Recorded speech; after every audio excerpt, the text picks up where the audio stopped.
Hold on. Let me tell you something right now, Trae Crowder. I got the biggest fucking balls in the world. All right? You see my balls. They're fucking huge.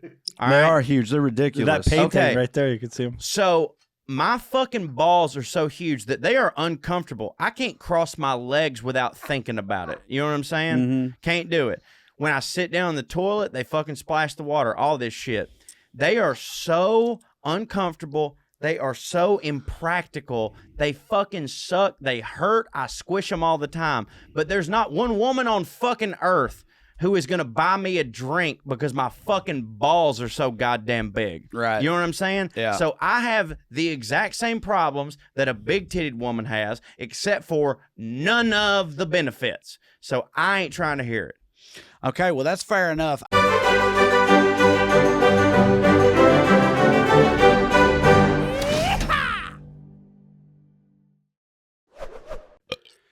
Hold on. It's in there. Oh, there we go. Airheads, what's up? Welcome back. Definitely include that, Producer Russ. Here we are. Another edition of Puttin On Airs with me, Trae Crowder, and you. Corey Ryan Forrester, the show wherein two hillbilly dipshits talk about all things fancy. Yes, indeed. So, on this edition, I'm drunk. okay, I'm not 100% ahead. drunk, but it just like, you know, when you're like, there's a point between when you're 70%. No, drunk? I'm just saying there is. You go from not drunk to drunk, and it is a one sip thing, and that was the sip. I used to call that getting hit by the drunk truck. Yeah, and it's not that. Like I'm not Right, like, but getting like hit by the drunk truck. I is didn't like- even have a buzz. I mean, frankly, you know, if you're the way I always use that term, let's just keep it real here. If you've ever really fucked with Adderall at all, right, something that'll sort of keep you from being drunk. Yeah. And you know, I'm a very sporadic Adderall user when it's around. But if I you're used to do fucking, speed like a motherfucker. right, but if you fucking with Adderall or Same. something like that, and I imagine meth is the same way because Adderall's just legal meth. I've done ain't meth. It is the Right, same way. So, Yeah. well, whatever, something like that, and it kind of keeps the drunk at bay. And Yeah. the thing is, you don't realize it. Like you're just drinking like everything's fine, and then there's a certain point in the night where It wears the speed off. wears off, and that's what I call getting hit by the drunk truck. Yeah. All of a sudden, you're like, "Holy shit! Yeah. I'm way drunker than I meant to do." So it wasn't that, but I wasn't even really buzzed, and there's so many sips before the buzz, and I just took the buzz sip. Buzz sip hits. The buzz sip does hit. I'm gonna have a couple more. All right, so tonight, you know, I've been doing my thing. Here it is. Venn diagram, bringing it together. Bang! Still got some more in the tank for y'all. Where fancy people and rednecks overlap. Tonight it's on the subject of gambling, baby. Yeah. Boy, that's a good one. High rollers I got and a lot to say scratch about offs, this. dog. Yeah, got I a know, lot I know to you say do. about Yeah, well, this. we're going to talk about it, and then there'll be another rendition of history of Professor Cho on the subject of, what is it? King George the Third. Mm. Third them motherfuckers. Am I going to understand it if I didn't know about King George the First and Second? Oh, man, that's a great point. I have thought about that, genuinely. I've been like, I keep doing Am I these- going to be lost because I didn't watch King George 1 and 2? I keep doing like I'll do one of these people and then I end up talking about their parents and I have this like anxiety where I'm like, should I have done an episode on the parents first?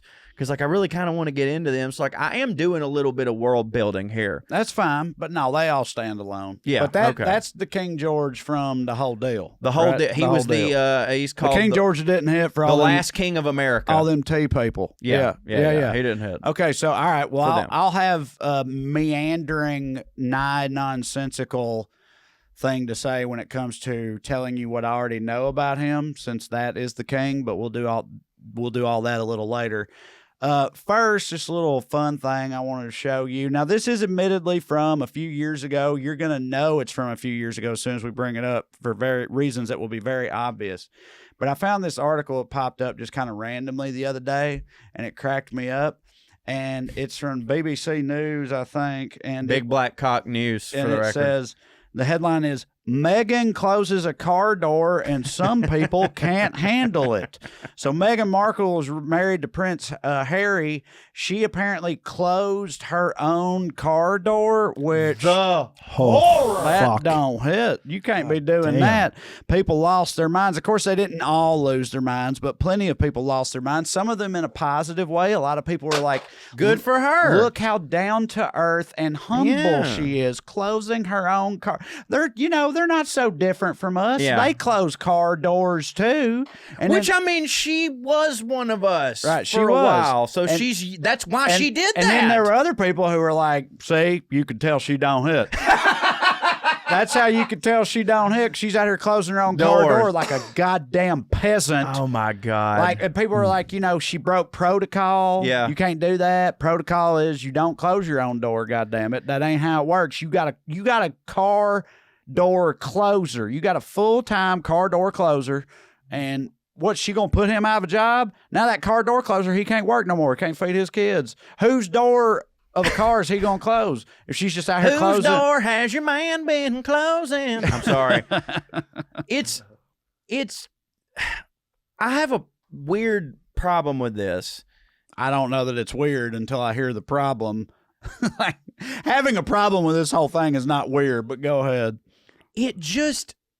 The protocol and having I understand, like, they've just got these things that they do, but, like, to me, a royal, a king, queen, duke, duchess, earl, whatever the fuck they are, the whole point of being them and how hard it hits is that they can do whatever the fuck they want. But they can't, though, I know. right? That's what's kind crazy. Of the whole thing. They're kind of, and this is going to make it sound like I'm empathizing with them in a way that I'm not attempting to do. I do empathize with her a little bit. I don't mean her. I mean the royals in general. This isn't me trying to, like, talk about how hard they got it. I'm not saying that, but they are kind of held captive by the rigors of tradition. I don't think it's wrong like, to empathize with them in that way. But everything hits so hard for them in every other way. I know. I just don't want to come across. Look. Yes, woe is the smallest fiddle in the fucking world. Yeah. However, like, for us, it's a fiddle. Yeah. Everybody else plays the world's smallest violin, but me and you, the world's smallest fiddle. Get some of that, devil. Yeah. So, but at the end of the day, they are still human beings who, like, whoever the one that started it, fuck them. But, like, when Prince Harry and William were born, they literally don't know any different, right? And I empathize with Harry because, well, number one, Harry's just said, fuck all that shit. I'm done with it. Well, that's when I said you'll be able to tell this is old. Right. It's because now at this point, broken away. That's from 2018. At this point, everybody knows they have famously said fuck all that and broke away from them, and that was a whole thing. But, like, so they're in this institution and everything has to be the way it is. And I know everybody's like, well, just fucking do your shit and then your life is good. But, like, they still have things that they want to do. They're human beings that still have things they want to do. And they're not allowed to do those things because that goes against royal protocol. And then when they try to break away from those things, people are like, why can't you just stand in fucking line and be royal? You got everything handed to... All I'm saying is, yes, they've got a great fucking life, but do they have a great life? It genuinely seems... They have all the rich... They got a pretty hitting life. It's better than being a poor person, but I think my life is better. You'd rather be like a tech billionaire son? I'd rather be me. Oh, yeah? I'd rather be me.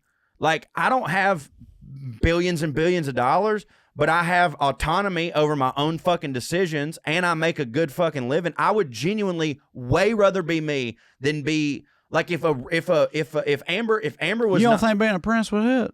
Not for me. No, because I'm a very expressive person. I have things that I want to do and I would not be allowed to do any of those things. But if you had been born yourself, but as a prince... Yes, because I would know no different. That's what I would know no different. Okay, but... Like, so... But every time we hear throughout history, all these, like, Nero, Henry VIII, all these people that, like, they wanted to express themselves another way that went away from, like, the aristocracy's protocol, it caused problems for them. You know what I'm saying? They wanted to do these other things, but they were like, you're meant to do this. And it's like, fuck you. I'm meant to do whatever I want to do. You know? I genuinely, if Amber was not in my life, and some duchess was like, do you want to get... knowing with the research that I've done on this, I don't think I'd want to do it. Mm-hmm. I think I would literally rather make the living that I make now, being able to write the stories that I do and do the podcast like that. My life is fun. None of that sounds fun. Like, you got to fucking put on 3 different dinner jackets every day and use this fork, and if you don't use that fork, you're a fucking slave, or like whatever. Like, that don't hit for me. I mean, yeah, no, I hear you. Like, if you thrust me the way I am today into that environment tomorrow and told me I had to live that way, I would beg and plead to be let out of it. Now, There's if no I was doubt about poor, I'd go, fuck yeah, let me do this. I know, but I'm saying, like, yeah. Like, they're extremely privileged, but I know what you're saying. But they don't ever really get to live. Like, if you're in a place, I get what you mean now when you said, like, me as myself, I wouldn't want to trade places with them. If you're in a place where you're, like, doing what you like to do and, you know, awesome. You're living comfortably and whatever else, then, like, why would you trade places with them and be fucking strapped down? That's what I think about her. Like, she was a successful actress. She was on 7 fucking seasons of Suits. Like, she was doing good. Yeah. Well, 7 seasons of Suits. No, I know. That's great. That's great. It's a great fucking life. It is, but so, like, and I agree with you. I do.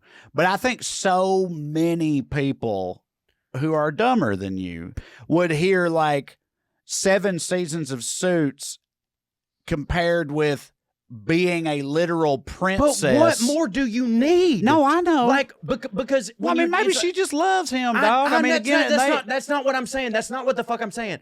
All I'm saying is, like, at a certain point, when you get that's why I look at, like, Bezos and all these motherfuckers. It's like, how many planets do you have to own? Like, what do you need in your life? Like, I have a lot of goals right now, and I want to achieve all of my goals, and all of those goals will result in me having more money. But I will tell you right now, the amount of money that I make right now offers me a fine life, and I don't know, like, I don't need to step on a motherfucker's neck. You know what I mean? I'm doing okay. Like, so, like, if you told me, oh, you'll have $1 billion, but you will have to curtsy and fucking, like, walk backwards every time you see your meemaw, I'd be like, fuck that. No, hell no. I'm with you. Don't hit.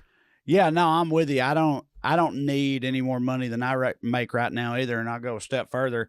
We've talked before about the one good lick doctrine. I'm out. Something happens, I hit hard enough, like one time, hard enough to just go to an island and be there. I'm out. See you on the beach, baby. I mean, like, fucking, y'all catch me on the beach. I'll keep writing at CoreyWritesForYou.com, free plug there, because I enjoy doing that.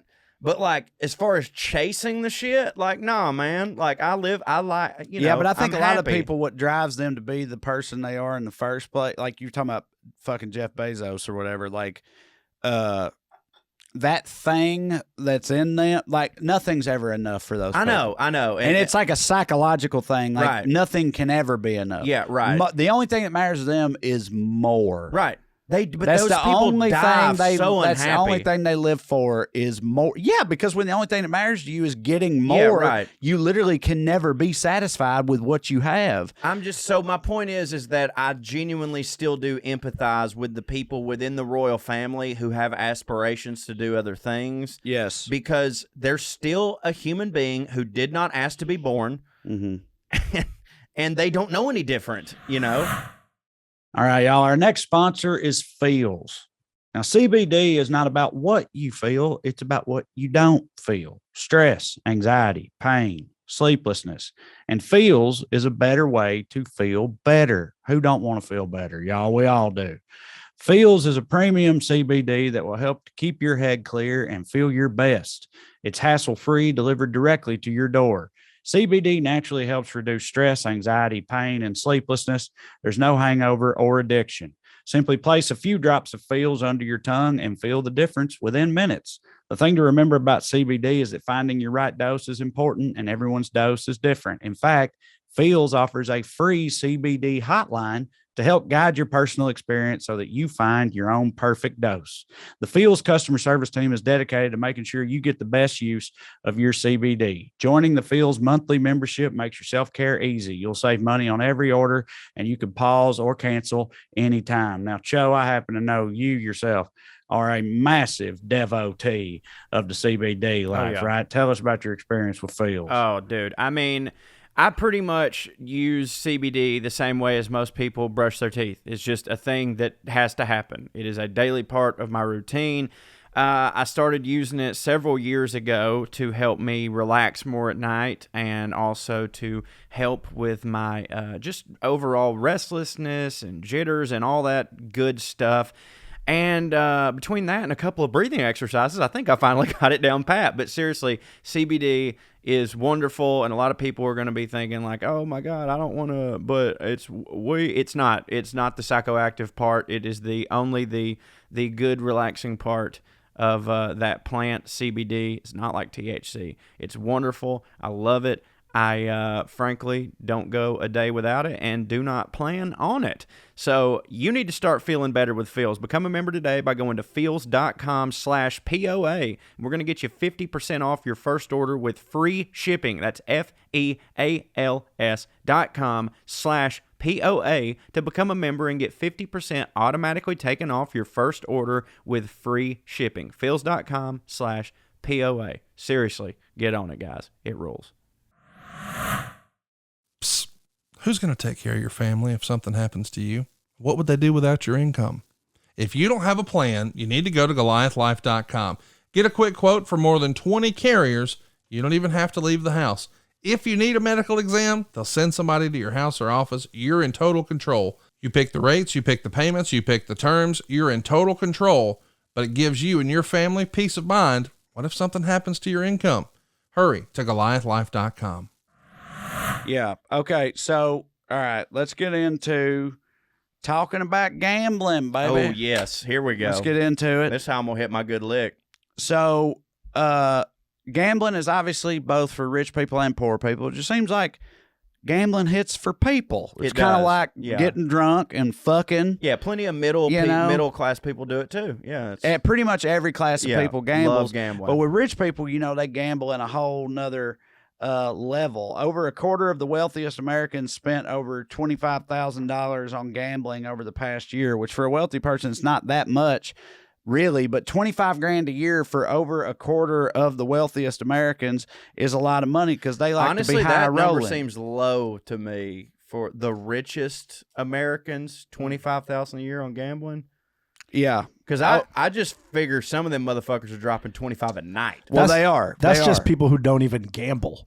Right. Yeah, right. No, yeah. So it's like, the America's wealthiest people lose far and away the most money on gambling, but a much larger percentage of regular or poor people gamble. Right. So it's just ticket out. It's just that they have more money to blow on it. Right.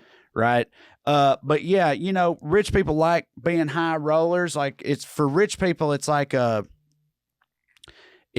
everything with them is like, it's like I said, and there's some rich women's too, but it's like a fucking dick measuring. It's competition. It's besting someone else. It's the fucking like the thrill of it. Like they need a way to feel something. Right.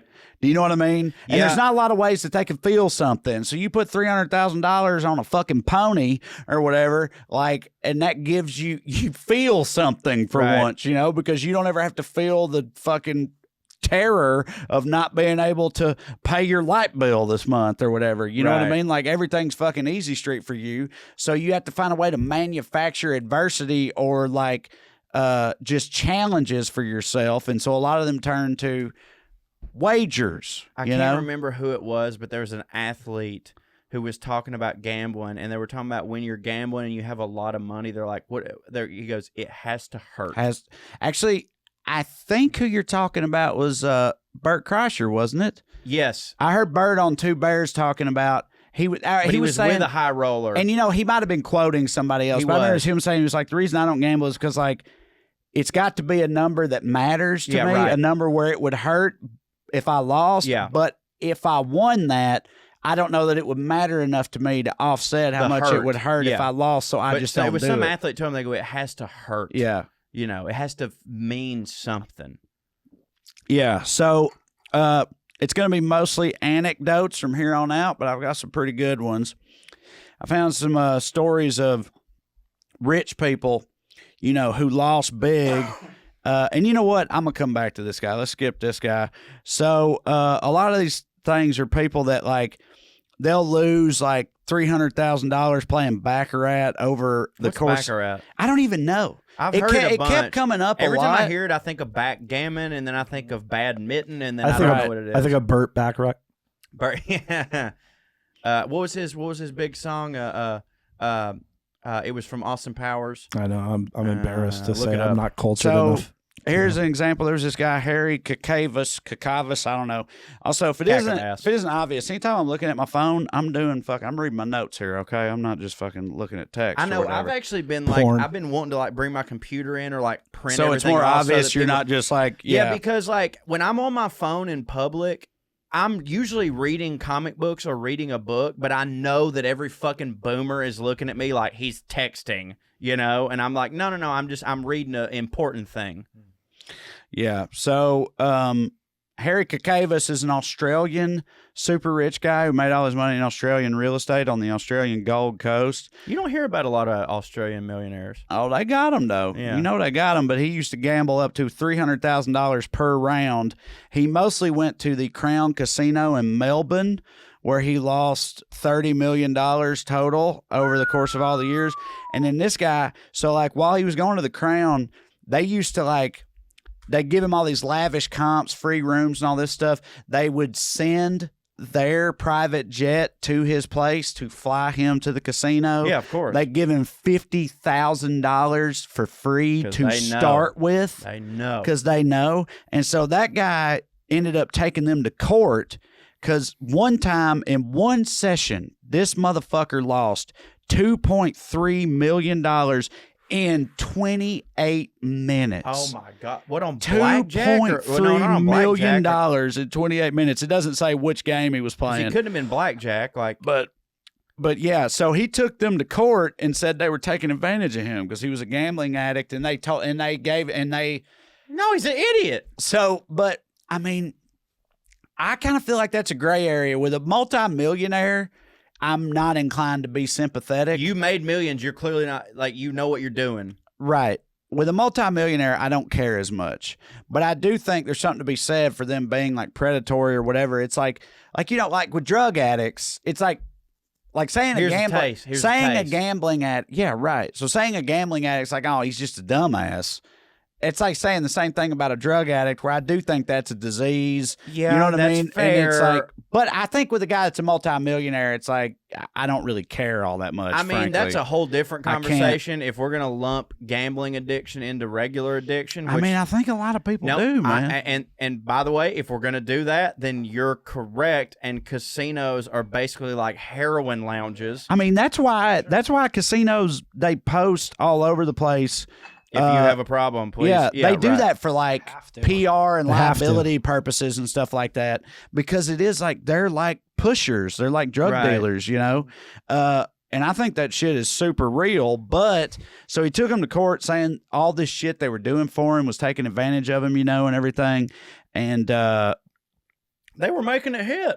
and they ruled against him. And the Australian Supreme Court said that it is not the law's place to protect gamblers from themselves. So I mean, I'm inclined to agree with that a little bit. personal Like- responsibility, Like, baby. granted, like, I mean, look, cocaine and heroin aren't legal in this country. If they were, and you zeroed in on a motherfucker that, like, you know he's a cocaine addict, you're like, hey, I'll fly you over here to our cocaine casino. Yeah. Maybe, but, like, I don't know. This motherfucker's got millions of dollars. Fuck him. Take him. Like, So- we got to give the Indians something. So this, yeah, Indian casinos, I'm completely fine with. By the way, Well, that's what I'm trying to say. Yeah, Like, well, I- this dude's in an Australian casino. I doubt it Oh, was. right. I doubt it was an An Aboriginal Aborigine casino. casino, If it was an yeah. Aboriginal casino, take him for everything he's got. Fuck them. But no, the Indian casinos, I've always been like, dude, That's what they they can get. take us for whatever I they agree. can get. I agree. I don't care how predatory they are. Whatever they get from us, they fucking deserve Well, it. also as at far the- as I'm concerned. Also, at like, the end of the day, like if we really want to go down that rabbit hole, then we got to get rid of bars. You know what I mean? Like, right? We no, got, dude, I'm with you. I ain't trying to get. I fucking love casinos. I know that there's addictions, and I know, but at the end of the day, you got to have Like, dude, some personal responsibility. Not even just casinos. I remember one time seeing like a daytime television advertising campaign that kept popping up when I was watching fucking First Take or something, and it was this Native American owned like short-term loan company. The interest rate on it was literally like, it was an insane amount. It was like fucking 60% or something crazy like that. Yeah. And I remember even when I saw that, when I first saw it, I was like, dude, that should be illegal. But I literally was like, well, not for them. Right. Like Yeah. they let them do it. Yeah, for They sure. could fucking, like they've earned it, the right to victimize us as much as they want to. I agree. I'm fine with like, it, dude. like they got to get it somewhere, man. Like I'm fucking with that shit All right. too. So another Australian tycoon who was a big gambler, the guy named Kerry Packer, right? And this guy once lost $13.6 million in a 3-day Baccarat stint. So Baccarat comes up a lot, whatever it is. But We're going to have to figure out Baccarat. I guess you can lose a fuck ton of money doing it, but $13.6 million over the course of 3 days, which is pretty crazy. But my favorite thing about this guy is If you lose $13.6 million in 3 days, how much you got? no, I know, dude, it's crazy. Or did he have And that- $13.6 million? No, they all have. That's one thing that comes up a lot with these people is like they can afford to lose it. Right. Most of them. Like Michael Jordan be doing that shit all the time. He's on this list. But Yeah. so my favorite thing about this guy is he's part of a very famous anecdote amongst gamblers, apparently. And I don't this is anecdotal. I don't know if it's true, but story that I found multiple times reading these gambling articles about this guy, Kerry Packer. He was once at like a craps table with a loudmouth Texan oil guy. wearing a cowboy Who hat just, and a like, fucking wearing bolo a cowboy and tie. a bolo tie. Just get it, baby, mama, get it. Let the thing ride. This some bitch was Look, both. he's even holding the hands up. This some bitch was both rooting and tooting. Tooting, yeah. You know what I mean?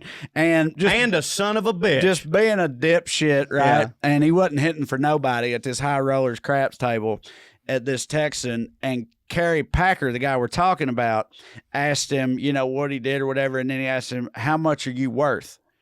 And the guy goes, I'm worth $100 million, motherfucker. Ooh. And Kerry Packer goes, all right, I'll flip you for it. Jesus. Did he? Yeah, no, it shut him up. Whew, that's a baller That's move. a fucking big dick move. Bro, Yeah. I will flip you for $100 million. Look at this dude. Yeah. Yeah. Yeah, dude, that dude has some bad thoughts that he does not want tweeted. Yeah, no, dude. But then there was another guy, a Chinese Mexican. So really don't hit for our I'm papaws. so glad my uncle is dead. And Zen can't hear Li this Ye podcast. gone. Zen Li Ye gone. Who was How big hard do you time. think his rice hits? God damn! Like fucking double up Those on two that mother- peoples do hit real hard at rice. There ain't no doubt about it. Woo! We don't even know what to do with this chicken. But this dude gambled so much that the Venetian Resort Hotel gave him a free $300,000 Rolls Royce. That's what's up. one time because that was a drop in the bucket compared to the amount that He was. lost. So if you're gambling there and losing that much Right. money and you show up and they give you a $300,000 car for free, Yeah, right. like imagine the amount of money you're throwing away Of there, course. And Michael Jordan's on here. We're not going to go too deep into this 'cause I feel like almost everybody's heard it at this point, but there's a lot of rumors that Michael Jordan, everybody knows he's a crazy gambler, but there's a conspiracy. Rumors that his daddy. There was a conspiracy theory that his dad was murdered because of his gambling debts, and also That's why he left the that's league. why he retired was because of all perfect that. name for that. Yeah. So, and again, we of course are not saying none of that's true. That's just shit people But say I'll be about honest him. with you, I've dug into them shits. I've 9/11 truthered that Michael Jordan shit. Baby, do and, not like, libel Michael Jordan on the podcast. I'm not. I'm just saying. If one wanted to believe, one could believe. For sure. So there's another guy, Archie. I mean, this motherfucker was in a car. Archie Karras, who was unlike these other people, his money didn't come from somewhere else. He was just a gambler, just a professional gambler, right?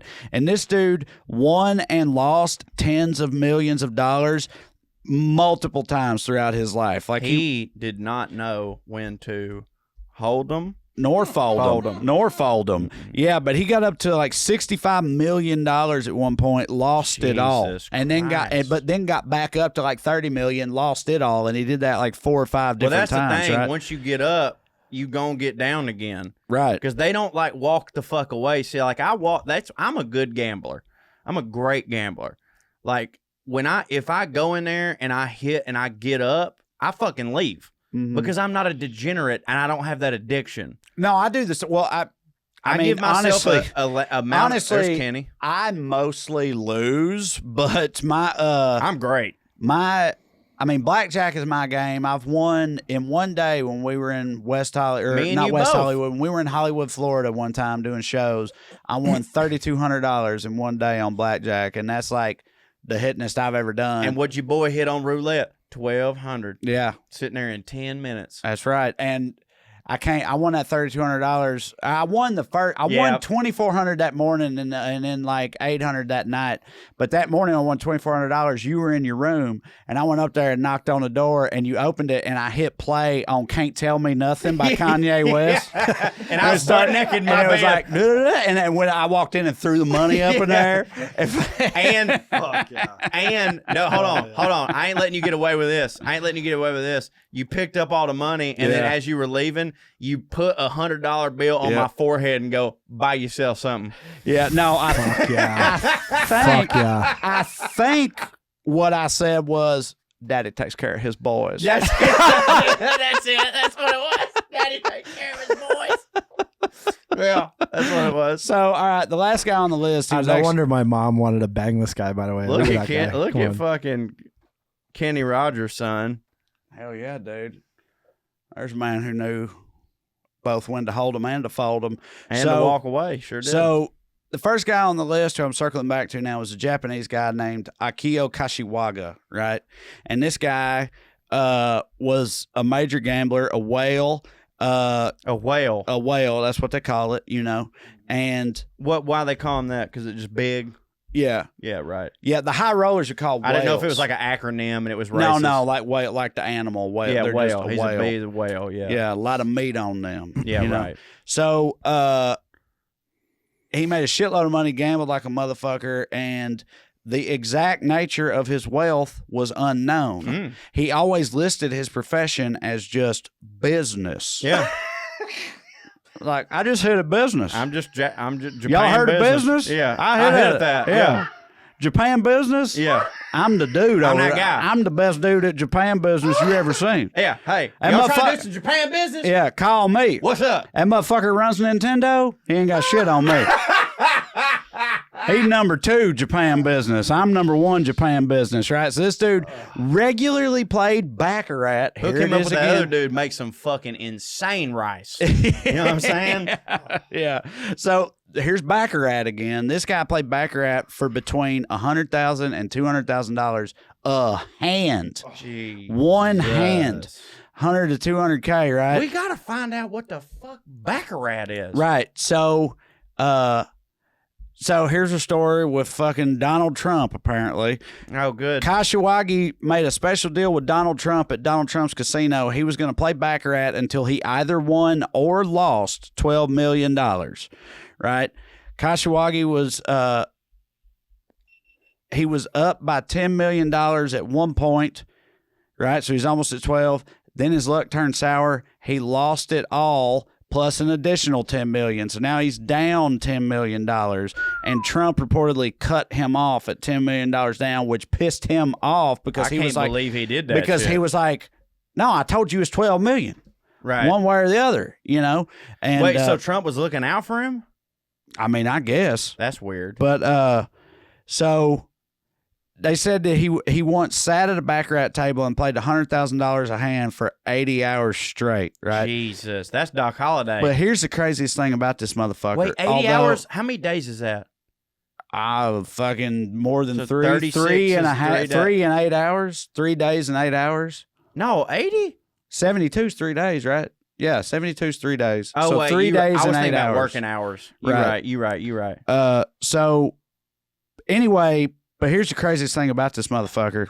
Well, maybe not, considering everything I just said, but I told you he was like, Yeah, trust me. What the craziest thing about this motherfucker is, ain't on the internet. but I don't know. Listen to what I'm about to say. But anyway, he listed his profession as business, right? He Japan business. Mm-hmm. His high roller days came to an end when he was found murdered in his Mount Fuji home. His body was riddled with an estimated 150 wounds from a samurai sword. God damn. The murder has never been solved to this day. So clearly, He seppuku'd his that ass. mother, no, not 150 times. 150 times, no, dude. They're resilient people. That motherfucker was Yakuza. Yeah. He was Japanese mafia. Of course. He had I mean, to be. clearly. Right. And the other factions of the Japanese mafia fucking killed him with a How many- samurai sword. on. They had a fucking Yakuza ninja 150. assassin come into this dude's house in the present day and stab him 150 times with a samurai sword. many of those do you that think shit's were- fucking wild, dude. How many of those you think were glamour stabs? A bunch. A 'cause, bunch, Because, dude. like, you Most got to of 'em. figure 5, he's dead. Right, Especially dude, with a for sure. sword, like, you're going to the heart first. Dude, that's what I'm saying. Like, they just were like, That's what I mean. It's like it's It was a fucking statement. sending It a was a message. statement. Yes, he did some bad shit to the wrong people in the fucking universe that he was fucking around in. being stabbed ain't and it. he got fucking sorted out. You know what I mean? Fucking all right. So I need to be quick about this because we're gonna have to get to Professor Cho. But I got some other anecdotes about the strangest No, bet. do your thing, baby. The strangest bets ever made, and there's some good shit in here. So this ain't really about fucking fancy people or poor people. It's just the weirdest bets ever made that people know about. So there was a married couple who bet on a football game, and the wager was it was a Bears fan and a Green Bay Packers fan, right? They're And- married? Yes, and That's a great house divided. the man was the Bears fan, the woman was the Packers fan, and the bet was whoever wins gets to tase the other one. Which feels The like there was Bears some fan other thought- stuff going on. Yeah, for in sure. that Sounds marriage. like One of Corey's them's a done that. cop. Yeah, Corey's right. done that with his wife. Yeah, for sure. So, I would love to tase my wife. so the Bears won, and the dude tased his old lady. Oh, no. Right? What do you think she did? Died.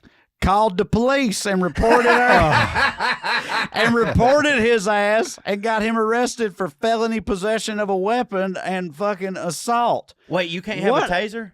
I mean, I don't know how that. I mean, State by I state. guess it depends by state or whatever. But either way, what a fucking Welsh What a ass bitch, dude! Fucking Packers fan ass Fucking back bitch. your shit up. Wait, what game was this? Like how? when Oh, it was like Oh, by the way, can't 10 say years Welshing. ago almost. Oh yeah, well, that's offensive to Welsh people. Yeah. Oh yeah. Gotta look out Sorry, for Welsh we, people. We won't do that again. Sorry, Welsh people. Yep. We love you. But anyway, how much of a wife move is that, Dude, dude? that's the most wife move. And because you know the cops wasn't trying to hear it. They show up and he's like, what's he going to do? He's like, I mean, I tased your ass, but oh shit, and he got a knee in his back. He's First off, on let the me tell you floor. something. If I tase my wife after a bet and then she reached for the phone, she getting a tase again. Yeah. You know what I'm saying? There's no calling the fucking cops. You're getting a tase again. Yeah, okay. So this one reminded me of a joke. I'll tell the story briefly and then tell the joke. I hope it plays. Apparently, and I never knew this was a real thing, but in 2004, a guy named Ashley Ravel sold everything he owned, clothing included, I guess except one pair of clothes, took everything he got from that, all the proceeds from selling everything he owned, went to a roulette table and bet it all on a single spin. That's what's up. And it landed on red. He doubled his money and walked away and Nice. made it hit. I've done my that. God. So here's the joke. A man's working at his job. All of a sudden, a voice comes on in his head and says, quit your job. Sell the house.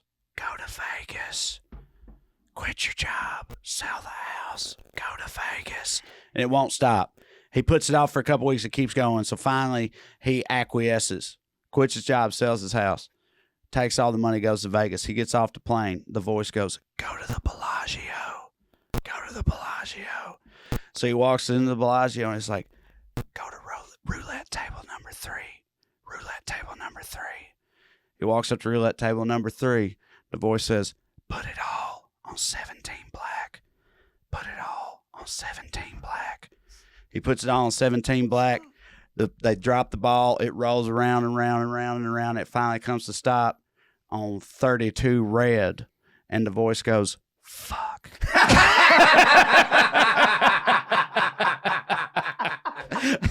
Isn't that fucking great? That's a wonderful joke. That's great, dude. That's a wonderful joke. That's so simple. Yeah. It's got one punch. Yeah. That's money. Yeah, I fucking love Isn't that it weird joke. that you don't know who wrote that joke? Dude, we've talked about that before. great. Whoever these dudes are That are write writing these street jokes are brilliant. Unreal. I want to They're do a whole brilliant. podcast I'm a just fucking on professional street comedian, and I think about trying to craft a street joke like that, can't and do I'm it. so daunted Dude. by the prospect of trying to It's do unreal. We should do that for later, and y'all tell us if you're into this. We should do a whole podcast that's nothing but us having a guest telling us their favorite street joke and Yeah. us analyzing that street joke, because I agree with you.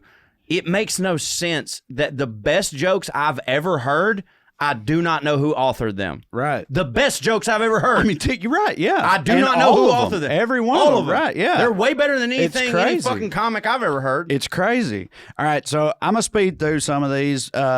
So another one was a bet between a publisher named Bob Cerf at Random House and an author he knew named Theodore Geisel. Cerf bet Geisel $5 that he would not be able to write a book with less than 50 words in it. Geisel took the bet and wrote Green Eggs and Ham under his pseudonym Dr. Seuss. Nice. Yeah, and apparently, according to legend, 50 unique words. yeah, right. Yeah. And according to legend, never got that $5 from Oh, Surf. yeah. What a piece Come of on. shit What a Surf piece is. $5? You can't give him $5 For this $1 million for the idea. landmark of fucking children's literature or whatever. Yeah, it's He fucking. hated the Jews too. It's fucking crazy. This guy, you might remember, because I remember this guy, because I remember him on the. He did hate the Jews, I think, did, right? that was- Didn't he? Didn't he hate the Jews? I mean, he hated the blacks. He at hated the least. Chinese a lot. Yeah, Who, and I Dr. just Seuss? assume if you hate the Dr. Chinese, Seuss definitely hated the Chinese, but I always everybody just feel hated like if you hate maybe one no, of no, them- no, no, no. It might have been the Japanese. Come on. I just always feel I don't like if know you if hate you one hated of them, you hate all of them, Ah. Unless you're one of them. unless you're one of them. Yeah, Dr. Because some of them hate one of the other ones, but not I'm just all the other saying, ones. like, I don't know. Racism is very complicated. I don't know anyone who's like, fuck the Jews, who's like, I love the Japanese. Like, they're always just at least I a don't know, little dude. The indifferent. Japanese in particular, there's this whole subculture of people who Well, Japan because of the super, war. super hits for. Yeah. Weebs, they're called. Yeah, but and the- I bet you there's some weebs who do not like the Jews. You don't think none of That's them don't like the true, Jews? and I also bet some of them don't like my the Jews. papa probably liked Jews because But- of religion, but like there was that whole he was in the war, so didn't like thing. Japanese. Yeah. Yeah, man. Yeah. Yeah. Well, Yeah, it's racism's complicated. wild. So this guy, you might remember, because I remember him because I know he was on the Man Show, the original Man Show, because I remember it. A guy named Brian Zembick, who was a gambler famous for his bizarre wagers, right? He bet a guy one time $100,000 that he wouldn't get fake titties put on himself Oh, I'd do that for for a $100,000. year, for 1 year, right? You get them off. Not only did he get the fake titties and get the $100,000, but he kept the fake titties forever after that. Why wouldn't And I you? mean, you never see that episode of the Man Show? He came on the Man Show and pulled his man no, titties I didn't out, see that. and they looked just like titties. Dude, You jack know, off to 'cause- yourself in the mirror. Because they was titties. Yeah. That, like, if that isn't a fucking testament to how hard having titties hits. Oh, I mean, I dude, guess, having you know, titties is.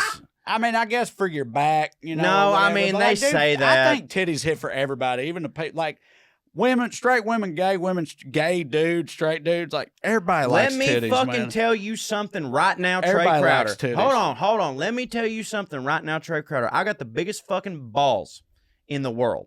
All right, you've seen my balls. They're fucking huge. All They right? are huge. They're ridiculous. That painting Okay. right there, you can see them. So my fucking balls are so huge that they are uncomfortable. I can't cross my legs without thinking about it. You know what I'm saying? Mm-hmm. Can't do it. When I sit down in the toilet, they fucking splash the water, all this shit.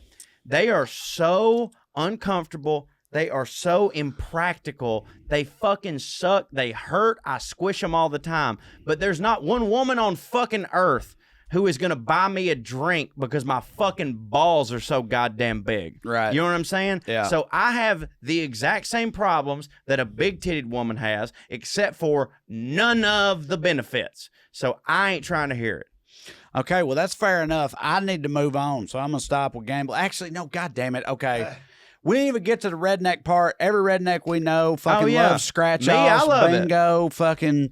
Tell that story real quick about you being on the road running out of gas and gambling. First time, and I had never even really played the lottery before, which is crazy because like I'm from the South, but I come from the South and like, I'm not white trash, No, I'm, you're not. I'm a good old boy. I actually like became white trash for a minute. Like I kind of like grew into it, but I was not born white trash. So like my parents didn't play the lottery and shit like that. It wasn't really a thing. But I always knew that it was a thing, and like it was always kind of I'll be honest with you, it was always kind of looked down on. It was always just like, look at these motherfuckers over here. Like, why don't you just fucking do something? Mm-hmm. You know what I mean? And now that I get older, I'm like, yeah, man. Like this is their hope. Like they don't have anything. Also, dude, like, they've got to do this. I am white trash, very much so. And it still was. That I almost never play the lottery. But every now and then I'll buy some scratch offs just because I think it's fun. It is fun. Well, now that I have money, people it doesn't that matter. go in there every single day and buy fucking tickets, I mean, they got a problem. No, they do have a problem. But like, I don't think there's anything wrong with just fucking with it every now and then. There's not. It's a good time. But like, just like anything, if you're an addict, you can't do that. But I used to. And also, Katie's family is very conservative in a lot of ways. Like they're not big drinkers, they're not partiers or nothing like that. But they, and I guess it's kind of funny thinking about it. That's their vice. In Katie, it's not even a vice. They don't do it that often, but in all the adult stockings every year, Katie and her sisters and me and her sisters' husbands and stuff, they buy a bunch of lottery tickets and put them in there. And this could be the best present you ever got. And it always but it could be nothing. And it hits so hard. No, we all sit there and fucking scratch them off. We did that shit. Yeah, well, that's all great. No, that's fucking. I'm just saying, like, I worked at a gas station for a while. And so you saw the people coming in there every day. Right. Every day. And now some of them would hit, but like I would have tally in my head. I was like, they're about even.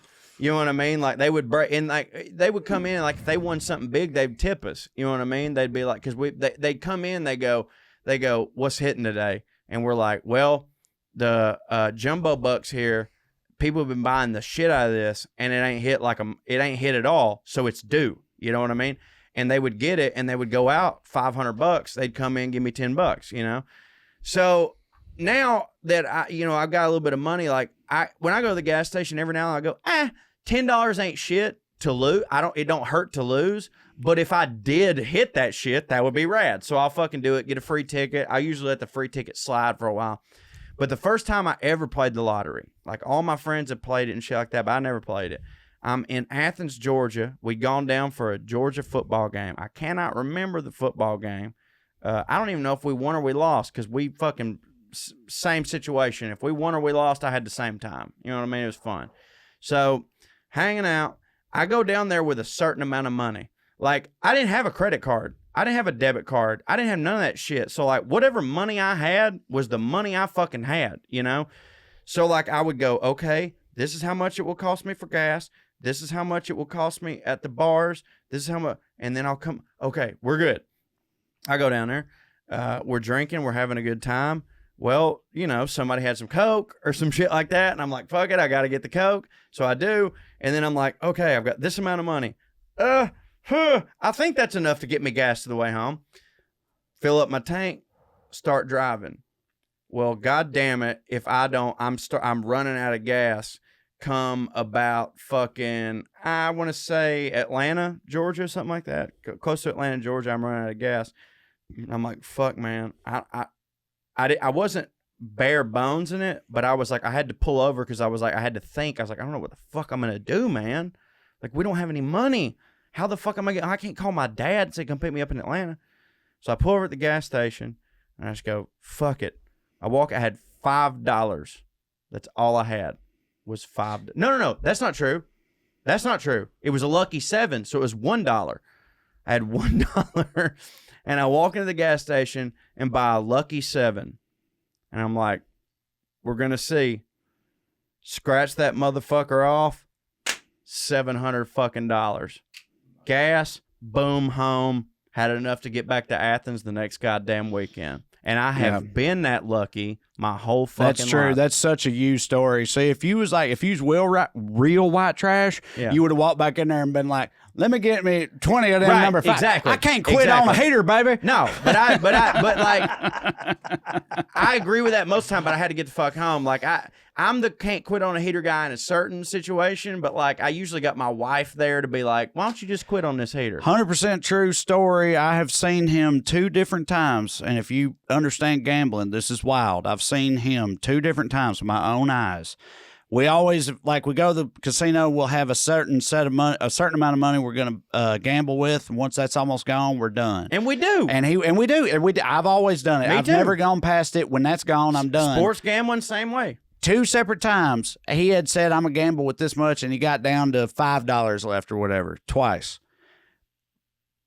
2 times, he took his $5, walked up to a roulette table, put it down on number 9, said, McNair. This is for McNair, Steve McNair, Tennessee Titans, and hit that shit on the 9 both times and won $600 or however much that is for a Let 5. it ride, baby. I've seen him do that twice. The night I got engaged, I won $1,800. Yeah. And Amber had to drag me away from that motherfucker because she was like, "You've got it. We're good." And I was like, "Okay, I'm a There's savant." so many other like fucking like white trash gambling things that I could tell, but we need to get to Professor Cho. So let's get to Professor Cho, okay? Right after this. Dinner's unavoidable, and it's something we have to plan around almost every day. And when you think about the time that goes into deciding what to eat, shopping, prepping, cooking dinner, it really adds up. And especially for a dude like me who's always on the go and doesn't really have that much of a schedule, it's really nice to have things like EveryPlate. And sure, there's alternatives like takeout and delivery, and they're convenient, but they can quickly burn a hole in your wallet. So EveryPlate is America's best value kit. EveryPlate helps you skip the tedious trips to the grocery store and delivers everything you need to cook consistently affordable and delicious meals. Choose from 17 weekly recipes and then, well, just sit back. And they'll deliver pre-portioned ingredients and easy-to-follow recipe cards. I'm telling you, so easy to follow recipe cards right to your front door. They have quality ingredients. They come carefully packaged and pre-portioned, preventing you from buying things that you end up tossing out. We've all seen that wilty lettuce in the drawer. You know who you are. It's super easy and the easiest way to eat affordably. Delicious, super delicious dinners that won't break the bank. Plus, we've got a discount for you that we'll get to in a minute. Yeah, Cho, listen, I'm a huge devotee of this stuff. You know it. I love EveryPlate. I mean, honestly, once I started the meal delivery service life, I never looked back, you know, because I love cooking and it makes you feel like you're a hell of a cook. Even, you know, I mean, I think I am a hell of a cook, but even if you're not, I promise you EveryPlate can get you there. All right. I like the other day I made the chicken and mushroom risotto. Perfect example of what I'm talking about. Risotto. You be making risotto on your own? Probably not, but EveryPlate gets you through it. By the end of it, you're like, hot damn, I made a risotto. That's fancy 3-star mess right there. You can't beat it. The other thing that I love about EveryPlate is that I always had a real bad habit of buying too many groceries at the store, and a lot of it would end up going bad. And I hate being wasteful, and I hated how that would happen. But what else are you going to do when food goes bad? You got to throw it out. Well, now you don't have to worry about that with EveryPlate. You know, they give you exactly the amount you need. You don't have to worry about wasting anything. It saves time on those busy weeknights. It saves you money. I cannot recommend it highly enough. So right now, you can try EveryPlate for just $1.79 per meal. What? $1.79 per meal by going to everyplate.com and entering the code POA179. So get started with EveryPlate for just $1.79 per meal by going to everyplate.com and entering the code POA179. One last time, that's everyplate.com. Promo code POA179, and you can get started for $1.79 a meal. You can't beat that with a stick, y'all. That's $104 value. Come on now. And we thank EveryPlate for sponsoring the podcast. Our next partner here has a product that, no joke, I use literally every day, just part of my routines. Athletic greens. I started taking athletic greens because we're on the go all the time, in planes and cars. I don't really have a schedule. I'm just kind of, every single day is just insanity.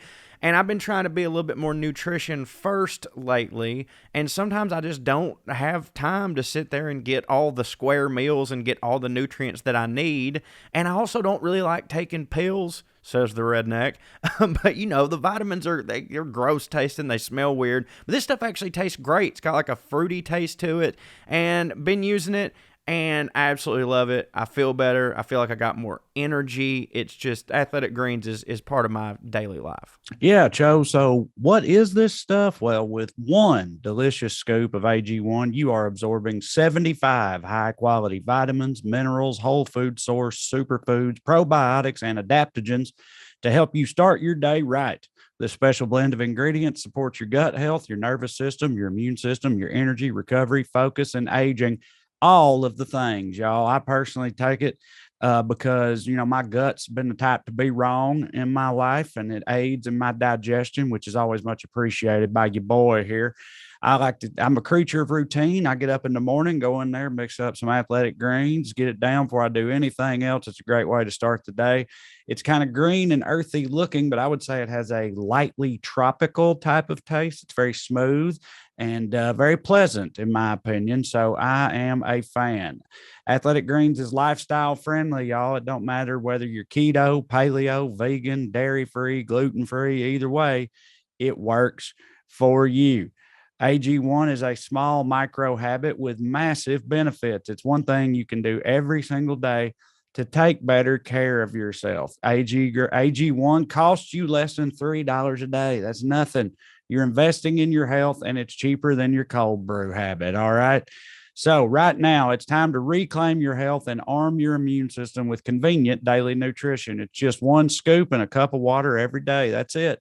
No need for a million different pills and supplements to look out for yourself and for your health. To make it easy, Athletic Greens is going to give you a free 1-year supply of immune-supporting vitamin D and 5 free travel packs with your first purchase. All you have to do is visit athleticgreens.com/POA. Again, that's athleticgreens.com/POA to take ownership over your health and pick up the ultimate daily nutritional insurance. athleticgreens.com/POA. And we thank them for sponsoring the podcast. Are you feeling stuck making minimum payments on your credit card debt? SaveWithConrad.com can help, and you don't need perfect credit or money out of your pocket to do this. NMLS number 65084, equal housing lender. Oh, and did I mention no house payments for 2 months? Get rid of your credit card debt and lower your monthly payments right now at SaveWithConrad.com.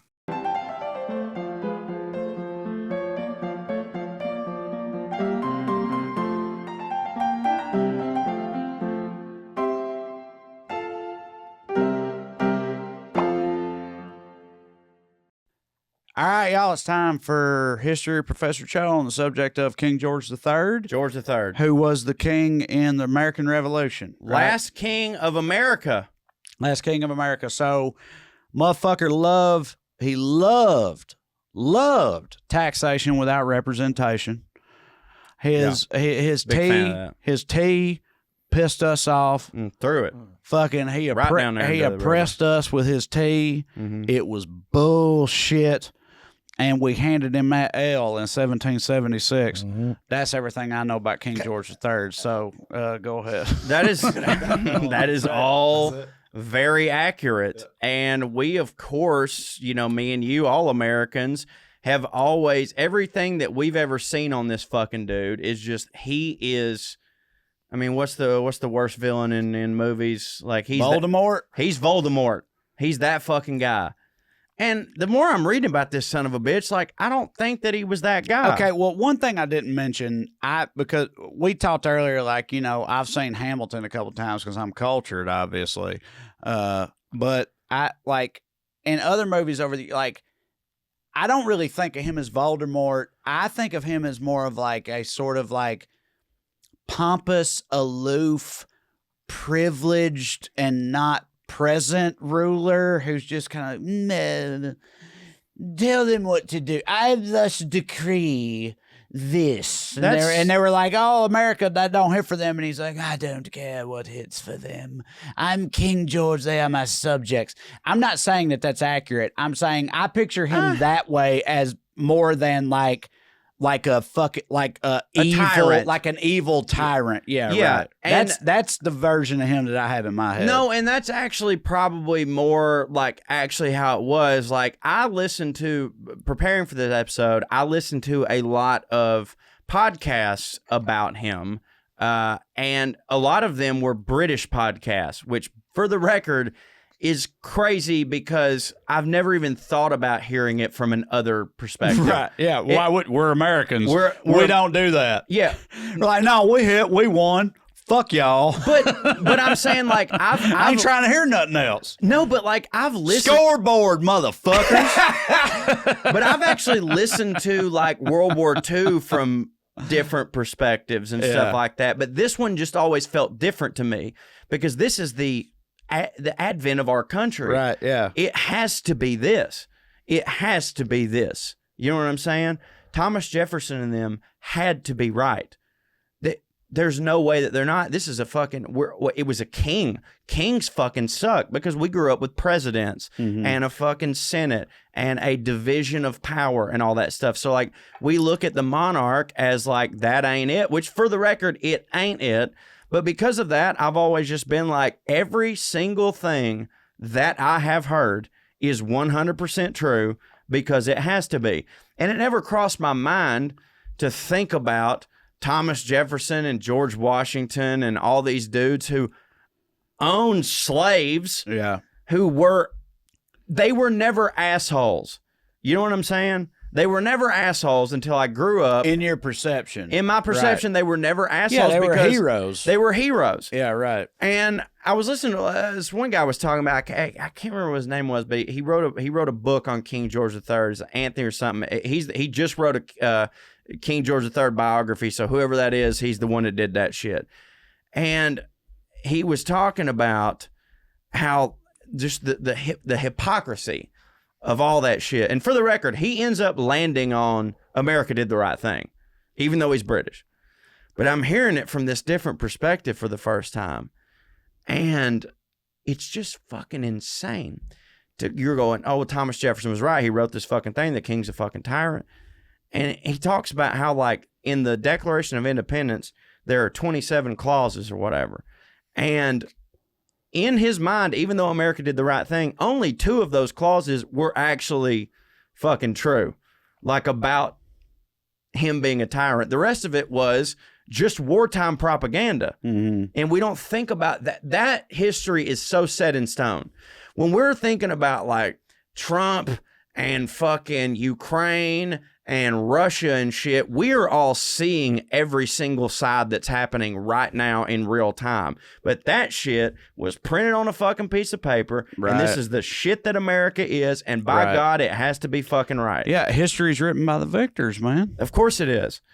But this fucking guy, he wasn't that bad of a guy. Mm-hmm. You know what I'm saying? Like, again, like most of these British motherfuckers that I hear talking about this go, yes, the American Revolution was inevitable and they should have done it. They absolutely should have done it.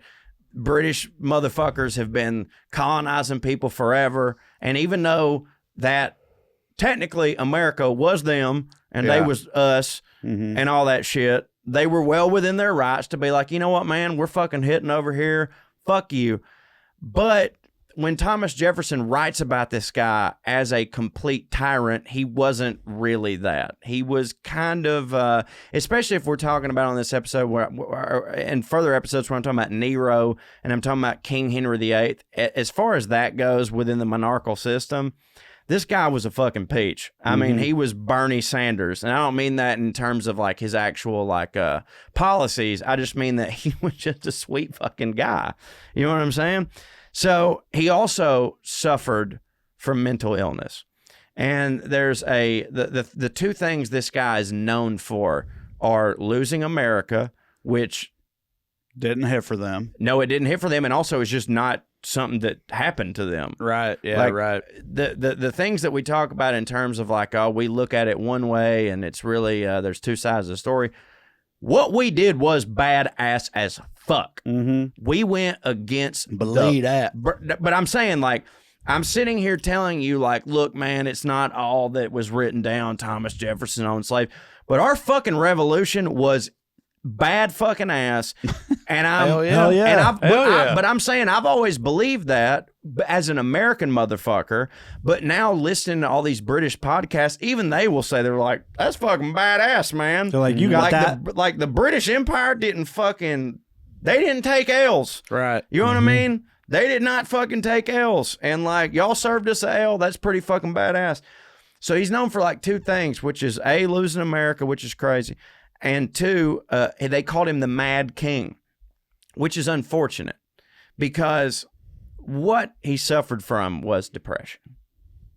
Pretty much. But back then they did not have that. That's not a thing you could have. I mean, which makes sense to me because when I was in high school, that was not a thing you could have. But right. You know what I'm saying? Yeah. But he suffered from bouts of depression. And I want to get down. Hold on, let me read this. Where was his fucking... They were just like, oh, yeah. He's being haunted by the spirits of his ancestors in the midday. Yeah, so that's his doctors. Yeah. You do a great bit about it. But these were the remedies for George III's illness. And I'm reading this, and this is coming straight from Britannica.org. In response to George III's suffering, physicians recommended the straitjacket and the gag. So this fucker is depressed. That'll make him less sad. Put him in a straitjacket and a gag. At times, he was fastened to a chair, and at other times, he was cupped. Yeah. All right. This involved... Like, y'all, this ain't working. Bring a bucket of ice water in here and throw that on him. Nothing's working. So cupping, this involved, which I kind of think that, like, hipsters now just do this on purpose, like the cupping situation. Cupping's definitely a thing. This involved applying heating cups to his body in order to create blisters, which were then drained because they thought that all the humor, the insanity was in the blood. Yeah, which would be drained out. Yeah. Lord God, dude. Later, Past did not help. No, it didn't. Later, professionals in the King's service instead advised drugs and methods of calming. The last years of George III's life were compounded by deafness and senile dementia. For his cataracts, he had cataracts. I'm going to ask you right now, and I want you to give me your top 5 fucking guesses, and I guarantee you won't fucking nail it. He had cataracts, which we all know what that is. How did they treat his cataracts? I'm giving you 5 guesses. Cut his arm open and let him bleed for a while. No, but that's a good guess. A priest. No, that's a good guess. Threw a bunch of mushrooms in his face. No, that's actually, you're getting warmer. Okay. You're getting warmer just because of the implication. Ground up some herbs, set them on fire, made him breathe the smoke. Nope, that's a good guess. Burnt his wife on the stake. That's what they did. That's exactly what they did. No, that's not what they did. They put leeches on his eyeballs. Ooh. They put leeches on his fucking eyeballs. That's what they thought would. And we talked in an earlier episode about how it's so easy with 20/20 vision to look back at the past and go, well, I mean, yeah, we know all this stuff now, but I swear to fucking God, at any point, if someone thought, let's put this blood-sucking slug on their fucking eyes. I completely agree with you, but at the same time, they were so dumb back then and everything. It's like, his eyes don't hit. You know what we need to do is suck the don't hits out of his eyes. so what sucks things out of things? Right. Leeches. So if you put leeches on his eyes, they'll start sucking. And what else are they going to suck but the don't hits out of his eyes? Then you're left with nothing but hits. Well, all right, you've convinced me. That's all it took to convince any of them back then. I know, but I'm sure I'm paraphrasing. They didn't say it exactly. The fucking apothecary didn't say it exactly like that. But like, you know. Pretty close. Yeah.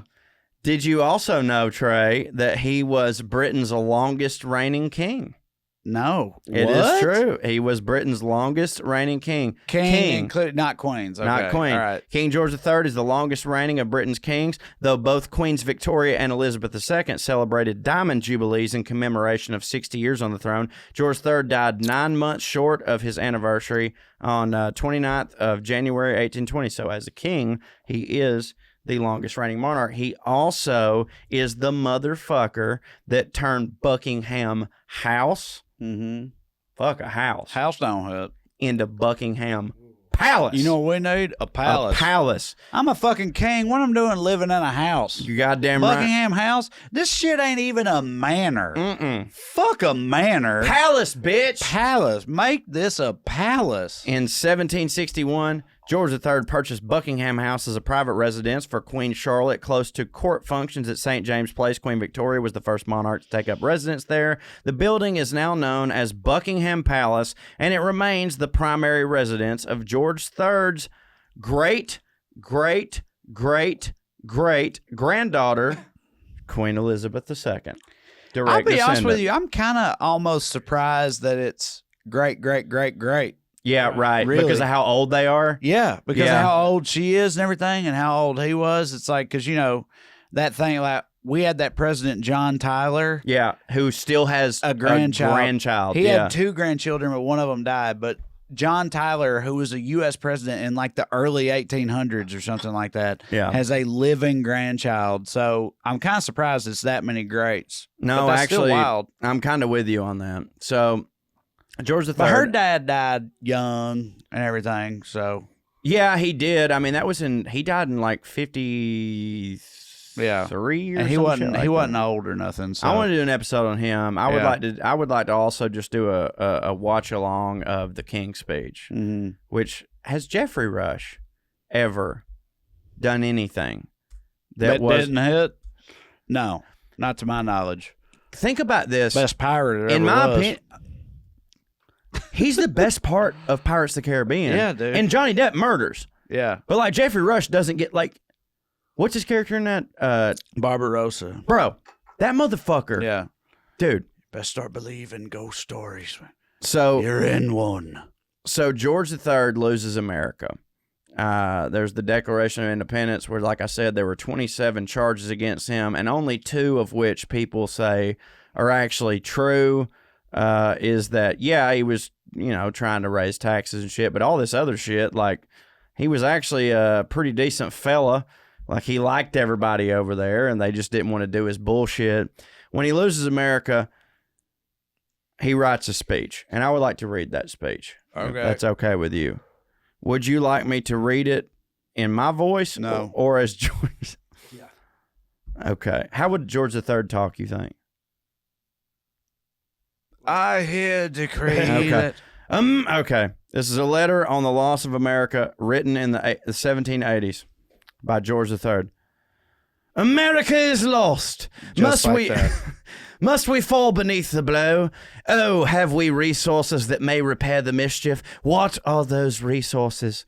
Should they be sought in distant regions, held by precarious tenure, or shall we seek them at home in the exertions of a new policy? The situation of the kingdom is novel. The policy that is to govern it must be novel likewise, of neither adapted to the real evils of the present moment or the dreaded ones of the future. For a century past, the colonial scheme has been the system that has guided the administration of the British government. It was thoroughly known.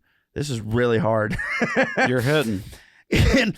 Where am I? It was thoroughly known that from every country there always exists an active immigration of unsettled, disconcerted, or unfortunate people who, failing their endeavors to live at home, hope to succeed better where there is more employment suitable to their poverty. The establishment of the colonies in America might probably increase the number of this class, but did not create it. In times anterior to that great speculation, Poland contained near 10,000 Scotch peddlers within the... I haven't considered that there might be a racial slur in here. Scotch peddlers within the last 30 years, not above 100, occasioned by America offering a more advantageous asylum for them. A people spread over an immense tract of fertile land, industrious because free, and rich because industrious, presently became a market for manufacturers and commerce of the mother country.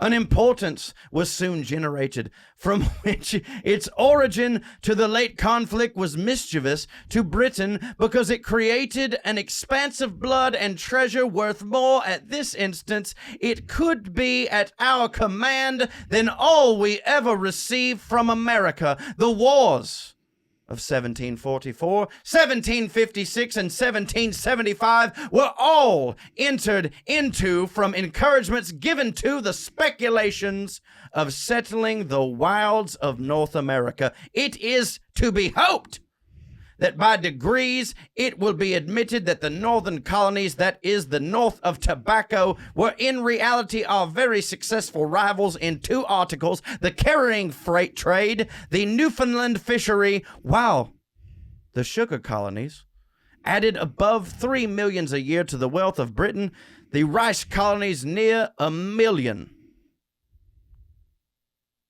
I lost my place.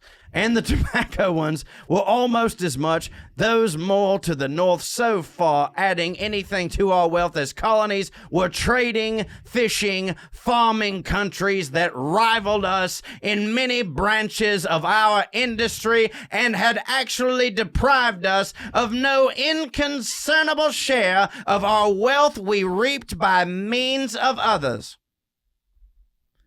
The East and the West Indies are conceived to be the most great commercial supports of the empire. As to the Newfoundland fishery, time must tell what we share and we shall reserve of it. It evidently appears that from this slight review of our most important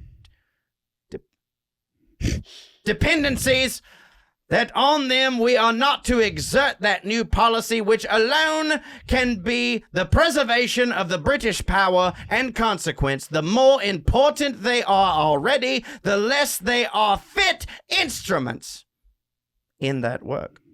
No man can be hardly enough to deny that they are insecure, to add therefore to their value by exertions of policy which shall have the effect of directing any stream of capital, industry, of population into the channels, would be to add to a disproportion already of an evil. The more we are convinced of vast importance of those territories, the more we must feel the insecurity of our power. Our view, therefore, ought not to be to increase, but to preserve them. And it didn't work. I'm going to stop making fun of them for being dumb. I'll tell you what, fucking, like, in the past. Like, like hard-hitting speech. Yeah, right. Well, I'm saying it's like, it's wild because all the things they did, it's wild to me that the same dude who wrote that speech or even gave it let leeches be put on his eyeballs. I know. You know what I mean? It's like, That's it's wild. It's like, crazy like the thing. way they talked. If you, any of that shit, you go back to the way they talked back in the day, and it's like, people don't talk like that anymore, you know, or whatever. Right. And that's a speech. I get that. But I'm saying, but you couple that with they was putting leeches on eyeballs, and it's wild. It's like they was both smart and dumb at the same time. But so he was he basically saying, like, we open up these other avenues for people to seek a better life, right? They go there, they seek a better life. Resources are vast. They go there, they find a better life, they find the money they can make and everything else, and then we try to oppress them, and it ain't going to hit for them because they see the opportunity they have in front of them because of the resources available. And if we are going to be assholes about it, they're going to push back on us, so we can't be doing that. The way it reads to me is like a dad who has given his son everything, and then the son goes off and does a bunch of shit, and then they're just like putting the dad in a home. Mm-hmm. You know what I mean? Where it's like, did you not know what I fucking did for you? What the Yeah. fuck is your problem? Like, yes, I ask you for taxes because you're us. Right. Like, you're our country. I am the one who colonized this fucking place. Like, you are there because I went there. Mm-hmm. And now you trying to give me shit? Motherfucker, that's my house. Are you shitting me? That's how it reads to me. Yeah. But we did that shit. Yeah. Well, you know, it ought to been some representation if it's going to be taxation. That's all I know. I could not agree. Also, they stamps didn't hit. The Stamp Act. No. Stamp Act, that didn't hit. No, again, and I don't remember the details of what the Stamp Act was. I just remember that didn't hit. Stamps didn't hit. Fuck stamps. Fuck stamps, dude. Well, to wrap up, Yes. the motherfucker had 15 kids. So that's something. Mm-hmm. And then he died at Windsor Castle on January 29th, 1820, after a reign of almost 60 years. Wait, hold on. Now this says the third longest in British history? Motherfucker, you said the first. Mad at his phone. Motherfucker. His phone told you one thing and told you another. But Misinformation. I'll read this. So I've read this shit about it. But George, he was when you read the Declaration of Independence and they talk about the tyrant, they didn't say George III. He was the tyrant. You know what I'm saying? George III's reign was marked by dramatic military conflicts, including the American War of Independence, which culminated in the loss of Britain's American colonies. The colonies declared their independence in 1776, up top, listing 27 grievances against the British rule, which I said only 2 of them motherfuckers they actually had right, to do. The motherfucker ends up dying. He was depressed. He didn't hit.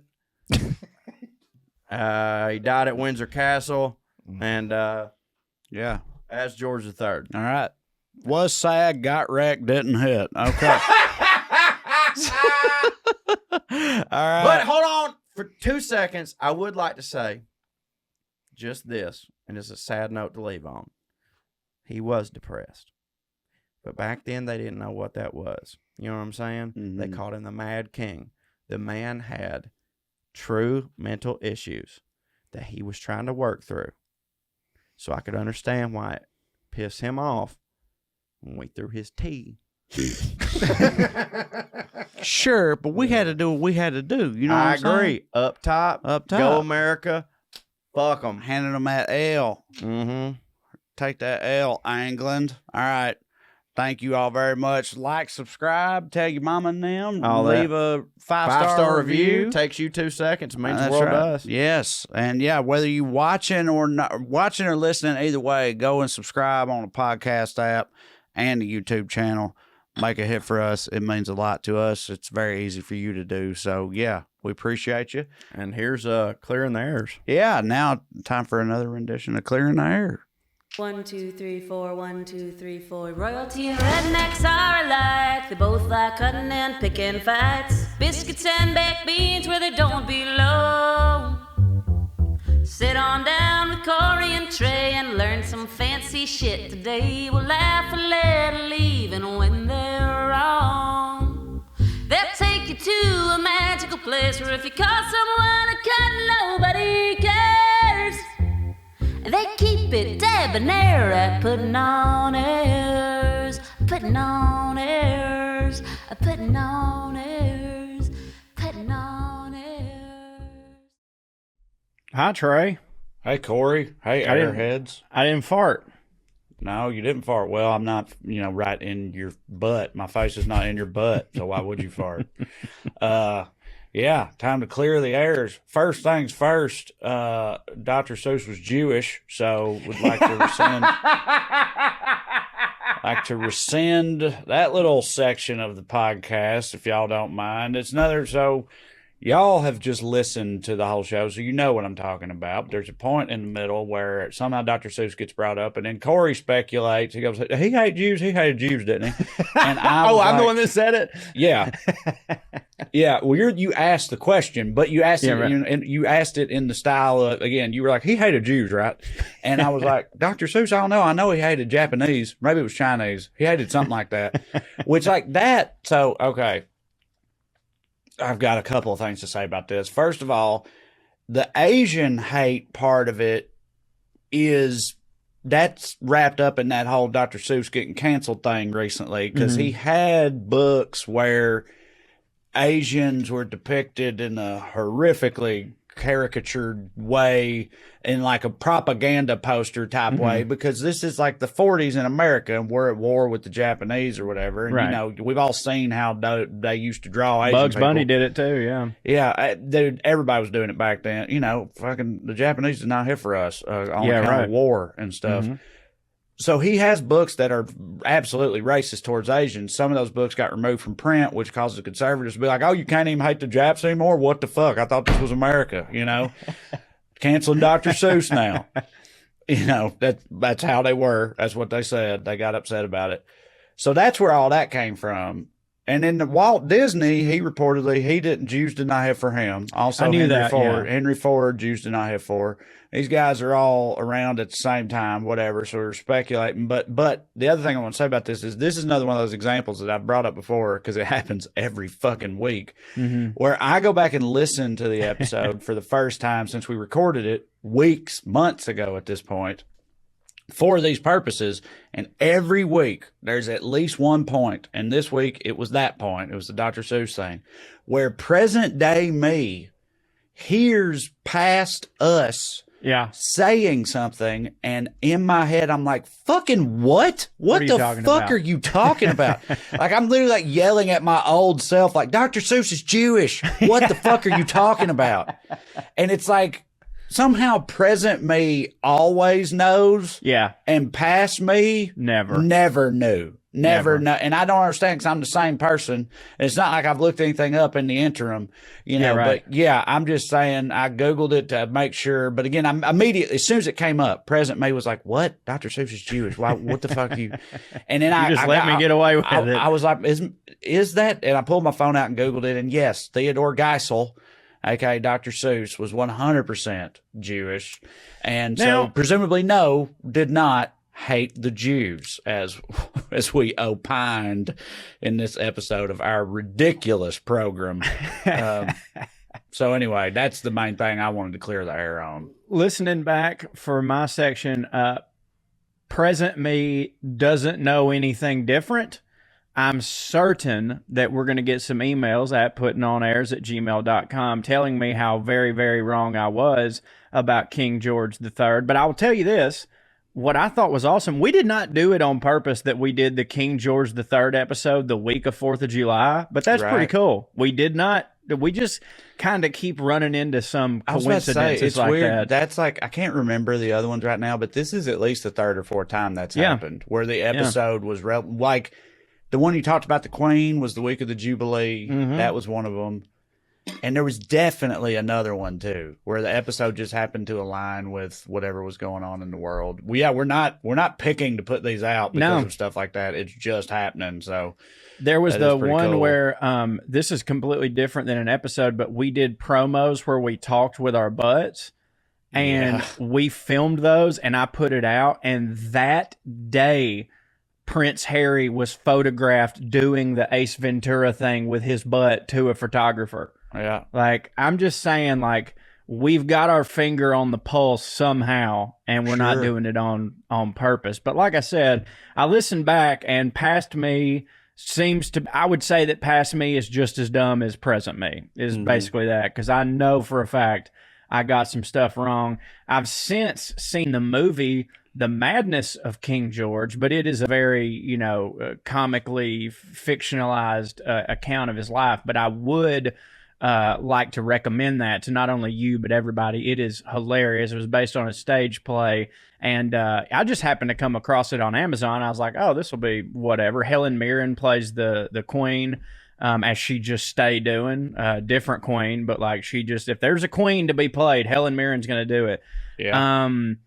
But I then looked the movie up, and it's like ranked number 2 on Britain's greatest comedy movies of all time. So like it's worth your while, a very fun romp. I love a romp. I'm a big fan of a romp. I like a farce. Farce is fun. Farce. What are some other ones I like? A romp, a farce, that's about it. I like some hijinks. Hijinks, monkey shines, monkey chicanery. I like all is that monkey stuff. shines one of those things that we don't know but is racist? God, I hope not. I don't know. Did we talk about that? Because I feel like I referred to us on the show as monkey shine. It was when we were talking about japeries. Yeah, which also sounds racist. You're like, what are and you said that. You said japery sounds racist. And I'm pretty sure I brought up monkey shines. And I can't remember if we talked about whether it was racist or not. But it just means mischievous or playful activity. Okay. Let's see here. First known use circa 1832 as used in the present day meaning of it. So I don't know. I'm not saying that's racist. I hope it's not, because I clearly like to throw it out every now and then. Well, do you want to get to some airmail, Trae? Hang on. Yeah, I'm still looking it up here. God damn it. Hang on a second. Is it racist? I don't know. Oh, God. Oh, it is, isn't it? Hang on. So I knew it. Found this question, somebody, this is just on Quora, which is like a website where people go and ask questions they want answers to. I've found it before. When I ask questions I want answers to. This person seems to have sources, but I'm just saying this is where I'm finding it. And the question is monkey shines considered a racist word? And this person responds, says, well, I certainly didn't think so. But like many phrases we don't think twice about, it does have some sketchy origins. It means mischief, and that on its own is totally fine, not problematic at all. The origins of the phrase are allegedly as follows. It first appeared in 1828 in a song by Thomas Daddy Rice. Oh, yeah. A popular TDR. A popular white comedian who performed in, you guessed it, blackface. In the song called Jump Jim Crow, Rice sings and dances as an old plantation slave. I cut so many monkey shines, I danced the gallopade. The gallop or gallopade was a 19th century dance. The song also gave us the term Jim Crow for segregation and other discrimination against African Americans. This is almost making me find this more dubious but anyway, but the use of the word shine as an abusive term for a black person may have nothing to do with this song. That usage didn't appear in print until monkey. Sure. The usage didn't appear in print until the early 20th century, well after the song's heyday, according to the Oxford English Dictionary. A little more in-depth and from a black perspective, black people purposefully acting a fool in front of or pandering to white folks. I heard an African-American comic talk about being criticized by members of his race for cutting monkey shines in front of white people, meaning, as I understood it, acting all jolly in a manner that would please the white folks, or acting a fool, pandering, I guess you could call it. According to this, it's related to the term cut a shine. Like cutting monkey shines or cutting a shine are the same thing, and according to this means the definition that I just gave for it. So if all that's true, then, goddamn. Dude, I'm telling you. Another one off the list, I guess. But is there even going to be a list left? I mean, fucking everything. It's like everything has a racist origin, because it's like, I know, man. That's just whole culture and society. The world's racist. The world is racist. So everything either is racist or was racist at one point. Anyway, let's do some airmail. Yeah, I'm so glad Rest that I brought in peace, that up. monkey shine. Monkey shine. Oh, my God. This is from Ben Taylor, and the subject line is fancy/poor people shit suggestion. Booze, they say, which we've done wine. We have done wine. I'm not sure if you saw the episode, Ben, but I'll read the email here. In Australia, we have a it is literally, he's asking about wine. The most expensive bottle's going for around $40,000. That's almost as the cost of a broken ankle in the United States. Nice. That's true. We also have pretty good wine that comes in a box. Okay, so we've done this episode. You can find that in the archives. I can't remember what number it is, but we have It was definitely pretty talked early about on, I think. I think it was pretty early on in the goings. Yeah, it was. He says here also, P.S. Please adopt the derogatory term wanker. I'm yet to hear an American use this word. You owe me. All my friends think I'm weird when I say something hits. By the way. I love that last part. We've used wanker, haven't we? I don't know. I mean, this is inside baseball, but on that thing we're working on, I wrote something recently, and I sent you a picture of it where I used the term wanker as part of like a joke. But I do think I've thought before that adopting some of that slang, but not doing it in their accent, but doing it in our accent, that it might hit. So wanker, yeah. Motherfucker, what if we total did wanker, that guy. Now this is going to be a little difficult, but I think we can still pull it off. Just because we record these in bulk and they're not, current. What if, how on SKUs you do daily dumbass or weekly dumbass? Yeah.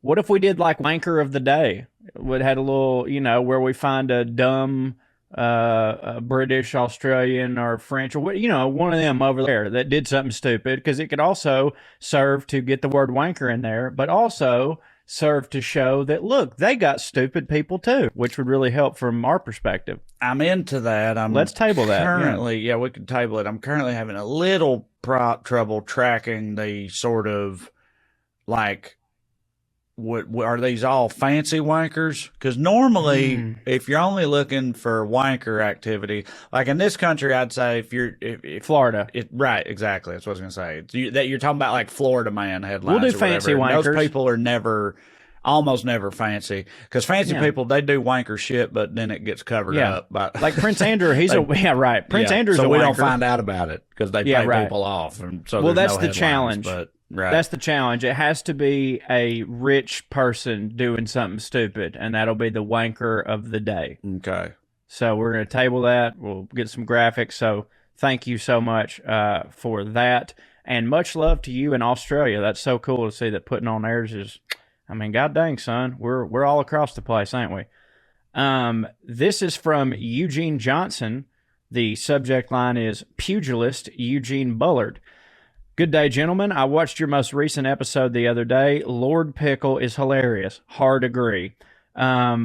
Y'all mentioned about doing a future show on pugilist. Yeah. I'm hoping you could mention one, Eugene Bullard, on that one, or in the airmail at least. Around 1908, Eugene Bullard, a young black child, really ran away from home in Columbus, Georgia, and found his way to England after a few years, where he became a successful boxer. He scheduled a bout in France, where he wanted to be when he ran away, and stayed after his fight there. World War I broke out, and he fought for France and became a fighter pilot after being wounded in the Battle of the Somme. That's S-O-M-M-E is Somme, right? I think. After the war, he ran nightclubs until World War II. He's fought his way out of France and wound up as an elevator operator in New York. Well, Eugene Bullard sounds like he hits for me, and I definitely want us to do a pugilist episode. That's a good one. I mean, it's happening. Yeah, right. We already recorded one. There will be. Oh, we did? Yes. It's so funny. Here's what's so funny about this. Okay. What he's responding to right there is in the episode that he's talking about. You say, I make a joke about like, oi, oi, oi, something like that. And you were like, hey, we should do an episode about that. And I tell you in the episode, don't worry, I'm going to. And you're like, oh, for real? And I was like, yeah, it's going to be one of the next couple episodes. And you were like, pugilist? And I was like, yeah, pugilist. Yes. And that's what he's responding to. And so in reading that, you were like, that would hit. We should do that. We've since then recorded the pugilist episode. And it's in the hopper. It's probably next week or the week after. It's got to be coming up soon. But I'm glad you read that, though, because he said at least in airmail, because obviously I can't cover the guy in the episode since I've already recorded it. And I didn't bring him up, but I did talk about the people who fit that sort of the idea of these black people sort of escaping that era of the South and ended up as these hitting pugilists in Britain was a thing. He was far from the only one. That was a whole thing. And I do talk about that in the episode. I just don't mention him specifically. So yeah, shout out to Eugene Bullard. But the way that all just played out was very Raven and funny. For me. You thought Dr. Seuss hated Jews. So this is from Andy Hess, subject line Nero. Hey fellas, another resident angry historian here. Sweet. Just wanted to offer a minor correction about Nero. Nero did not fiddle while Rome burned because there was no fiddles at the time. The current iteration of the fiddle wasn't invented until the 16th century, and the predecessor didn't come around until Nero had been dead for nearly 1,100 years. Might have been a lyre or a cathara. First off, I'm pretty sure You that we did. said that. You did. I And was then about we to say, joked about it being a fiddle. I think some of these people, they hear Hear something it, that riles them up, and then they stop just black listening. out after that or Yeah, something. right. Because, like, yeah, 100%. You said all of that. You said it wasn't a fiddle. You said it was a lyre, which was like, you definitely said all of that. I made a fiddle joke. And so I did too. I called them like a fiddling sumbitch or something like that multiple times. But then when you got to that part of the story, you totally clarified that it was not actually a fiddle, that it was a lyre, if it was anything. Like, you definitely covered all that for sure. So now I'm not angry at this guy. I'm just saying. Right. No, for sure. But I think it really is like they hear it the first time they start writing their email and they're not listening. Right. So we're probably going to get some emails about Dr. Seuss being Jewish from this episode. Even though later, at this part, we clarify that. This is really funny because we only got one email about it, but I did something that I really shouldn't do, which is I went and read the comments on YouTube from last week's episode. And I got to tell you, it is a little bit different. Reading Puttin On Airs comments, I've literally never seen one that was negative, which is really cool. We've got really good fans, and I guess they're there to have fun. And if somebody hated it, they would just, not tune in. But we got one email about this. Apparently, me and you could not... The term biological child escaped us. Like we were talking about bastards and like illegitimate children, and me and you couldn't figure out what it was that you called one when it weren't that. And every comment on YouTube was like, it's biological, you dumb motherfuckers. And and when I saw the first one, I was like, I thought what you just said, which was like, surely they heard something and then just started writing and like, no, it was everybody that was like, are y'all trying to say biological kids? Yeah. And I think at one point they're like, y'all were saying, when it's that, but it ain't that. And, like when you hit and when it don't, but that don't hit. And just, dude, I'm not kidding. 50 comments of people going, it's biological, you dumb fuck. What's funny about that is I have to admit the thing I said earlier, like present me while listening to that episode still did not come up with that. Like that, for some reason, even present me, I was like, damn, what do you call it? So y'all quit asking us to run for office, please. So on that note, last email here from Jana Padcock, subject line illegitimate. My beloved granny would refer to illegitimate children as born on the wrong side of the blanket. I believe legitimate refers to lawful heirs to property. Yeah. Love y'all from Missouri, Jana. So there you go. There's the airmail. We're idiots and don't know what the term biological is. It's funny. We landed on this so early, and this is like the most necessary segment of any podcast out there, I think. Without Clearing question. the airs, because it's like every week there's something where it's like, well, listen, let us explain. And then even then we missed stuff and had to get told. And so like, and frankly, feels very I'm necessary to me. I'm glad that we have it just as an excuse to hear from people because I love reading the emails. I try to respond to as many as I can, but frankly, I'm not kidding. We get hundreds as soon as the episode drops, and I'm not able to respond to all of them. I'm not able to read all of them. I just go through there and pick and choose. It doesn't mean that your email eventually won't get read, but we do appreciate everybody for sending them. And if you don't remember, you can send them to puttinonairs@gmail.com. We'd love to hear from you. Suggestions, corrections, just sweet little notes. Tell us to go fuck ourselves. We deserve it. It don't matter to me. Also, if you haven't, if you're watching this on YouTube, that's great. But if you could also do us a favor, go subscribe on whatever podcast app you use. Click that follow on YouTube. Leave us a 5-star review. Takes you 2 seconds, but it super, super helps us out. And tell your friends, because if you like Puttin On Airs, I bet you someone you have a lot in common with will like it too. Yeah, hits. Love y'all. Skew. Skew.